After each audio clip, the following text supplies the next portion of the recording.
ആശാൻസ് English ക്ലാസ്സിലേക്ക് സ്വാഗതം. ഇന്ന് നമ്മളിവിടെ ചർച്ച ചെയ്യാൻ പോകുന്നത് ഉണ്ടായിരുന്നിരിക്കണം എന്ന് പറയുന്നത് എങ്ങനെയാണ് ഇംഗ്ലീഷിൽ. അയാൾക്കൊരു കാർ ഉണ്ടായിരുന്നിരിക്കണം എന്ന് പറയുന്ന ആളിന്റെ അഭിപ്രായത്തിൽ അയാൾക്ക് കാർ ഉണ്ടായിരുന്നു പാസ്റ്റിൽ എന്നുള്ളത് ഉറപ്പാണ്. ഉറപ്പോടുകൂടി പറയുന്നു A past possibility of A possession. അയാൾക്കൊരു കാർ ഉണ്ടായിരുന്നിരിക്കണം എന്ന് പറയുന്നത്. അപ്പൊ അവിടെ നമ്മൾ ഇംഗ്ലീഷിൽ പറയുന്നതിന് പ്രയോഗിക്കേണ്ട പ്രയോഗമാണ് മസ്റ്റ് ഹാവ് ഹാഡ്. മസ്റ്റിന്റെ കൂടെ ഹാവും ഹാഡും ചേർത്ത് പറയണം. അപ്പൊ അയാൾക്കൊരു കാർ ഉണ്ടായിരുന്നിരിക്കണം എന്നാണ് നമ്മൾ പറയുന്നതെങ്കിൽ he must have had a car. Must have had, അല്ലെങ്കിൽ must have, would have, should have, could have, might have. ഇതൊക്കെ നമ്മൾ അഡ്വാൻസ് ലെവലിൽ വരുന്ന പ്രയോഗങ്ങളാണ്, അല്ലെങ്കിൽ അഡ്വാൻസ് ക്ലാസ്സുകളിലാണ് ഇതൊക്കെ പഠിച്ചു വരുന്നത്. ഇപ്പൊ ഇതിനകത്ത് നോക്കിക്കഴിഞ്ഞാൽ മസ്റ്റ് ഉണ്ട്, ഹാവ് ഉണ്ട്, ഹാഡ് ഉണ്ട്. ഒന്നിച്ചു വന്നിരിക്കുകയാണ്. മസ്റ്റ് മാത്രമായിട്ട് നമ്മൾ ബേസിക്കലി പഠിക്കുന്നു. അതിനുശേഷം മസ്റ്റും ഹാവും കൂടെ ചേർത്ത് പറയാൻ പഠിക്കുന്നു. പിന്നീടാണ് മസ്റ്റ് ഹാവ് ഹാഡ് ചേർത്ത് പറയാൻ പഠിക്കുന്നത്. അപ്പൊ ഇങ്ങനെ അതുകൊണ്ടാണ് ഇത് അഡ്വാൻസ് ലെവലിലുള്ള ഒരു പ്രയോഗം. ഇത് നമ്മൾ പല പ്രാവശ്യം ഒന്ന് റിപ്പീറ്റ് ചെയ്ത് പഠിക്കണം. പിന്നെ ഈ വക പ്രയോഗങ്ങളൊക്കെ നമുക്കൊന്ന് വായിച്ചെടുക്കണമെന്നുണ്ടെങ്കിൽ നോവൽ തന്നെ വായിക്കണം. നിങ്ങൾ ഏതെങ്കിലും ഒരു നോവൽ വായിച്ചോളൂ. ഈ ഇങ്ങനെയുള്ള പ്രയോഗങ്ങൾ പഠിക്കുന്നവർ അല്ലെങ്കിൽ പഠിക്കാൻ ശ്രമിക്കുന്നവർ നോവൽ വായിക്കുമ്പോൾ തീർച്ചയായിട്ടും ഈ വക പ്രയോഗങ്ങളൊക്കെ ഇംഗ്ലീഷ് നോവലുണ്ട്. പിന്നെ നമ്മുടെ നോർമൽ കമ്മ്യൂണിക്കേഷനിൽ ഇത് വളരെ റെയറായിട്ടാണ്. എന്നാൽ തന്നെ നിങ്ങൾക്ക് അറിയാമല്ലോ, ഇങ്ങനെ ഒരാൾക്കൊരു സംഗതി ഉണ്ടായിരുന്നിരിക്കണം എന്ന് പറയണമെന്നുണ്ടെങ്കിൽ ഇപ്പൊ നമ്മൾ ഇങ്ങനെ കൂട്ടുകാരനെ പറ്റി പറയും അവന് സെലക്ഷൻ കിട്ടി, അവൻ ഒരുപക്ഷെ വേണ്ടുന്ന ക്വാളിഫിക്കേഷനെല്ലാം ഉണ്ടായിരുന്നിരിക്കണം എന്ന് പറയുകയാണെന്നുണ്ടെങ്കിൽ he must have had enough qualification, otherwise he wouldn't have got the job. അവന് വേണ്ടുന്ന ക്വാളിഫിക്കേഷൻ ഉണ്ടായിരുന്നിരിക്കണം, അല്ലെങ്കിൽ അവൻ ആ ജോലി കിട്ടില്ലായിരുന്നു. ഇതാണ് നമ്മൾ പഠിക്കുന്നത്. അപ്പൊ ഇത് ആവർത്തിച്ച് ഒന്ന് പറഞ്ഞ് ഇതിന്റെ പ്രൊനൗൺസ്, ഇതൊരു ഫ്രേസൽ വെർബ് എന്ന് വേണമെങ്കിൽ ഫ്രേസ് ആണ്. ഫ്രേസ് എന്ന് പറഞ്ഞു കഴിഞ്ഞാൽ ഒന്നിൽ കൂടുതൽ വാക്കുകൾ വരുന്നു, ഒന്നിച്ച് ചേരുമ്പോഴാണ് അതിന് ഫ്രേസ് എന്ന് പറയുന്നത്. Must have had, he must have had നമ്മളല്ല അങ്ങനെയല്ല പറയുന്നത്. He must have had, U must have had, Xi must have had, they must have had. ഇങ്ങനെ ഒന്ന് പറഞ്ഞു വിടും.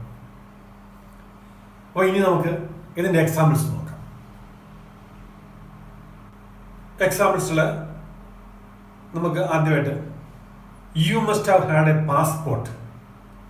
U must have had a passport എന്ന് പറഞ്ഞാൽ നിങ്ങൾക്കൊരു പാസ്പോർട്ട് ഉണ്ടായിരുന്നിരിക്കണം. ഇപ്പൊ അയാളുടെ വിസയൊക്കെ പെട്ടെന്ന് പ്രോസസ്സായി, പെട്ടെന്ന് അയാളുടെ പോക്കും ഒക്കെ. അപ്പം അതിനെല്ലാം കാരണം നമ്മൾ പറയുന്നത് you must have had a passport. വേറെ sentence, she must not have had freedom to go out. She must not have had freedom to go out. ഇതൊരു നെഗറ്റീവ് സെന്റൻസ് ആണ്. അവൾക്ക് പുറത്തു പോകാൻ അനുവാദം ഇല്ലായിരുന്നിരിക്കണം. അപ്പൊ എന്തോ സംഭവിച്ചു, അല്ലെങ്കിൽ അവൾ എന്തോ അതിനെ വയലേറ്റ് ചെയ്തു. ആ സമയത്തിൽ ഒരാൾ അഭിപ്രായം പറയുന്നതായിരിക്കും she mustn't have had enough freedom to go out. He must have had first rank. He must have had first rank. അയാൾക്ക് ഫസ്റ്റ് റാങ്ക് ഉണ്ടായിരുന്നിരിക്കണം, അതുകൊണ്ടാണ് അയാൾക്ക് പെട്ടെന്ന് അപ്പോയിന്റ്മെന്റ് ലെറ്റർ കിട്ടി എന്നൊക്കെ ഉള്ളത്. അപ്പൊ അതിന്റെ സംസാരിക്കുന്ന ആളുടെ ഉറപ്പിനെ പറ്റി സൂചിപ്പിക്കുന്നതിനാണ് ഈ പ്രയോഗത്തിൽ കൂടി ആ സെന്റൻസ് പറയുന്നത്. He must have had first rank. അവന് ഫസ്റ്റ് റാങ്ക് ഉണ്ടായിരുന്നിരിക്കണം. They must have had heavy licence. They must have had a heavy licence. അവർക്ക് ഹെവി ലൈസൻസ് ഉണ്ടായിരുന്നിരിക്കണം. He must have had enough time to prepare. He must have had enough time to prepare.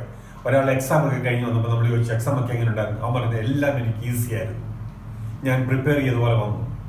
അപ്പം നമ്മൾ പറയുന്നത് ഒരുപക്ഷെ ഇതിനൊക്കെ കാരണം അവന് prepare ചെയ്യാൻ ആവശ്യത്തിന് സമയം ഉണ്ടായിരുന്നിരിക്കണം.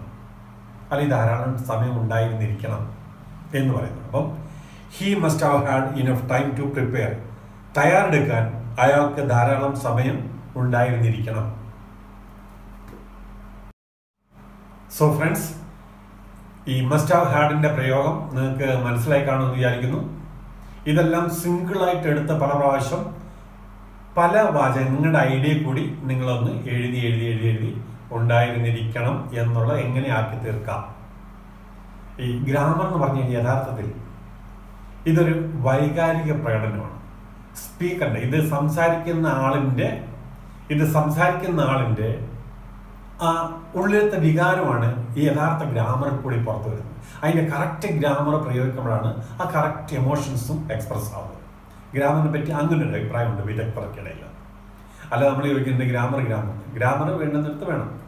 കറിയിൽ ഉപ്പ് വേണ്ടുന്നത് പോലെ ഉപ്പ് ആവശ്യത്തിന്, അത് കൂടിയാലും കുറഞ്ഞാലും കുഴപ്പം. ഇനി ഇപ്പം ഈ പറഞ്ഞപ്പോൾ ഗ്രാമർ കൂടിയാൽ എന്താ കുഴപ്പം? ആ ഗ്രാമർ കൂടിയാൽ എന്ന് പറഞ്ഞാൽ റെയർലി യൂസ് ചെയ്യുന്ന ഒരു സംഗതി എടുത്ത് വളരെ കൊച്ചു കുഞ്ഞുങ്ങളെടുത്ത് സംസാരിക്കുക എന്ന് പറഞ്ഞാൽ അവർക്കത് മനസ്സിലാകത്തില്ല. അതാണ് അധികപ്പറ്റെന്ന് പറയുന്നത്. അപ്പോൾ അതിനൊന്നും പോകണ്ട. നമ്മൾ ഇങ്ങനെ ഭാഷ പഠിച്ചെടുക്കുന്നു, ഒരറ്റത്തൊന്നും ഇങ്ങനെ പഠിച്ച് ഞാൻ എപ്പോഴും പറയുന്നത് നിങ്ങൾ ബേസിക്, ഇന്റർമീഡിയറ്റ് ആൻഡ് അഡ്വാൻസ്. അപ്പോൾ ബേസിക് പ്രിപ്പറേഷൻ്റെ ഭാഗമായിട്ടാണ് ഇതൊക്കെ നമ്മൾ പഠിച്ചു പോകുന്നെങ്കിലും ഈ കൂട്ടത്തിൽ നമ്മൾ ആ അഡ്വാൻസിൻ്റെ കഴിയുമ്പോൾ ഇതിനെ ബന്ധപ്പെട്ട ഫാമിലി, ഈ മസ്റ്റ് എന്ന് പറയുമ്പോൾ മസ്റ്റ് ഹാവ് ഉണ്ട്, മസ്റ്റ് ഹാവ് ഹാഡ് ഉണ്ട്, ഇനി ഇത് കഴിയുമ്പോൾ മസ്റ്റ് ഹാവ് ഹാഡ് ടു വരും. ഇതെല്ലാം അങ്ങനെ പഠിച്ചു പോകുമ്പോൾ ഇതിൻ്റെ ഓരോന്നിൻ്റെ അർത്ഥ വ്യത്യാസം നിങ്ങൾ എഴുതി വെച്ച് പല പ്രാവശ്യമായിട്ടൊന്ന് നോക്കണം. അപ്പോൾ ഒരു ദിവസം കുറഞ്ഞ ഒരു അരമണിക്കൂറെങ്കിലും ഇംഗ്ലീഷ് ലാംഗ്വേജിന് വേണ്ടി നിങ്ങൾ ചിലവഴിച്ച് കഴിഞ്ഞാൽ വളരെ കുറഞ്ഞ സമയം കൊണ്ട് നിങ്ങൾ വളരെ ഫ്ലുവൻ്റായിട്ട് ഇംഗ്ലീഷ് സംസാരിക്കുകയും ഒപ്പം എഴുതുകയും ചെയ്യും. ഇനി ഞാൻ എപ്പോഴും പറയാനുള്ളതാണ്, നിങ്ങളുടെ ഒരു സഹകരണം ആവശ്യമാണ്. നിങ്ങൾക്ക് ഈ വീഡിയോ ഇഷ്ടപ്പെട്ടെങ്കിൽ സബ്സ്ക്രൈബ് ചെയ്യണം, ലൈക്ക് അടിക്കണം, ഒപ്പം ഷെയർ ചെയ്യണം. മറ്റൊരു വീഡിയോ ആയി നിങ്ങളുടെ മുമ്പിൽ എത്തുന്നതുവരെ ഗുഡ് ബൈ, താങ്ക് യു.